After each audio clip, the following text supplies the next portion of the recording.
السلام عليكم هندسة. السلام عليكم ورحمة الله وبركاته. ازيك يا كريم، اخبارك ايه؟ ازيك يا محمد، عامل ايه؟ وازيكم يا شباب، يا رب كلكم تكونوا بخير، يا رب كل اللي بيشوفونا يكونوا بخير يا رب.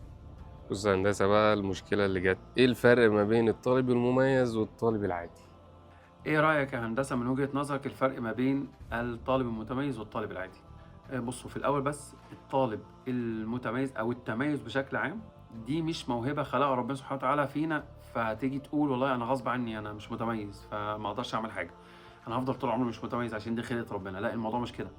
التميز دي مهارة مكتسبة، انت اللي بتميز نفسك عن طريق الجهد اللي بتعمله وعن طريق الشغل اللي بتعمله والمذاكرة اللي بتعملها ومحاولتك اللي بتعملها المستمرة، هو ده اللي بيميزك.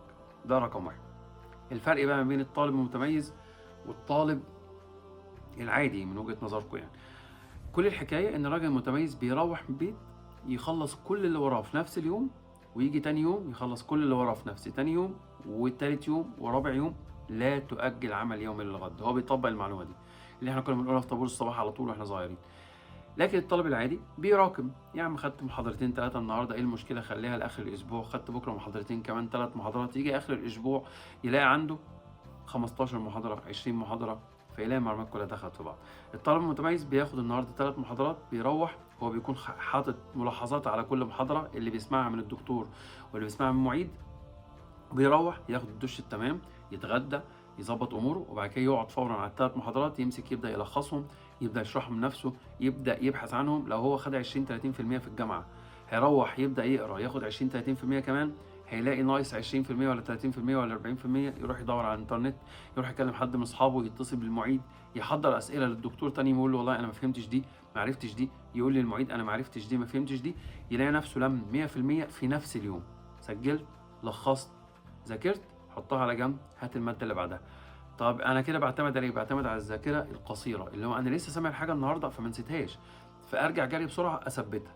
لكن بعد كده خلاص هي اتخزنت فين؟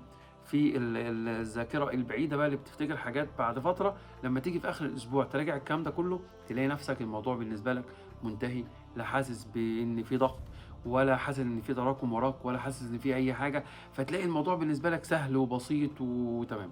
ده اللي هيميزك، ده اللي هيخليك تاخد ملخصاتك وتبقى متميز في الجامعة، تقدر تحل، تقدر يجيلك أي كويز في النص، أي امتحان مفاجئ، أي مش عارف امتحان شهر، اوبن بوك بقى، كلوزد بوك، مش عارف نوع الامتحان ايه، يجيب لك حاجة في السكشن، يسأل سؤال مباشر، يسأل سؤال مفاجئ، انت جاهز وفاهم ومخلص اللي وراك. الراجل بقى صاحبنا التاني اللي مقضيها لما يجي يرجع من الجامعة ويقول لها اصل انا مقضي اليوم كله وتعبان ومش قادر اعمل ومش قادر اسوي، ولازم اخد النسكافيه، وراها كوبايه الشاي، وراها كوبايه القهوه، وراها كوبايه العصير، وراها كوبايه السحلب، وراها كوبايه مش عارف ايه.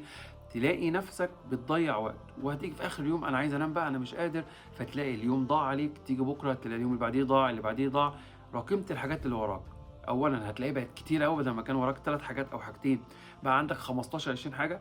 ثانيا انت اصلا نسيت اللي اتقال في الجامعه خلاص، لان تاني يوم اتقال لك حاجات تانية، واتقال لك مواد تانية، ودخل لك دكاتره تانية، او حتى نفس الدكاتره بس قالوا محاضرات تانية ودروس تانية، والموضوع بدأ يزيد معاك. فتيجي تلاقي نفسك بدل ما كنت عايز تركز في 10 معلومات، عايز تركز دلوقتي في اكتر من 150 معلومه او 1000 معلومه. الموضوع هيبقى صعب، والحفظ صعب، والوقت قليل، والوقت بيعدي بسرعه يا شباب.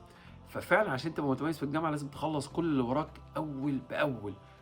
اجي كده ورايا، عشان كده احنا قلنا دايما في قاعده عامه حطينا في البرنامج اللي هي تشيك ليست، القايمه بالحاجات اللي وراك. من فضلك اول ما تروح افتح الكشكول بتاعك او افتح النوت بوك بتاعك واعمل تشيك ليست، وقول انا ورايا المحاضره الفلانيه والفلانيه والفلانيه، عندي هوم ورك، عندي ريبورت، عندي ريسيرش، عندي برزنتيشن، عندي مسائل تتحل، عندي مراجعه، عندي تسميع، عندي امتحانات عايز ابص عليها. إيه دايما كده، ايه، حط لنفسك تشيك ليست، واعرف انت وراك ايه بالظبط، وحط عندك تقدير اولي للوقت. انا هخلص الحاجات دي في 10 دقايق، الحاجات دي في نص ساعه، الحاجات دي هتاخد ساعتين، الحاجات دي هتاخد ساعه. وحط وقت بريك في النص عشان تقدر ترفرش ما بين كل ماده وماده. وابدا اعمل كده في كل يوم، هتلاقي نفسك تميزت وهيظهر تميزك. وما تنساش ان الله لا يضيع اجر من احسن عمل. انت كده احسنت العمل، عمر اجرك ما يروح. ما لهاش علاقة بعد كده لا بالتقدير، ولا ليها علاقة بعد كده بإنك طلعت الأول والّا التاني، ولا ليها علاقة بعد كده إنك رتّبت والّا ما رتّبتش، ولا ليها علاقة أنت اشتغلت في مصر والّا برّه مصر. أنت ما أنت أحسنت العمل، فربنا سبحانه وتعالى عمره ما هيضيّع عملك، لإن ربنا بيقول: "إن الله لا يضيع أجر من أحسن عملا." فكل واحد يشمّر كده ويشد الحيل ويشد الهمة بتاعته ويستعين بالله سبحانه وتعالى ويتوكل على الله، وإن شاء الله كل اللي بيسمعونا هيبقوا متميزين وهيبقوا أحسن الدرجات، وأشوفكم في فكرة بكرة لمشكلة مرة تانية إن شاء الله. السلام عليكم.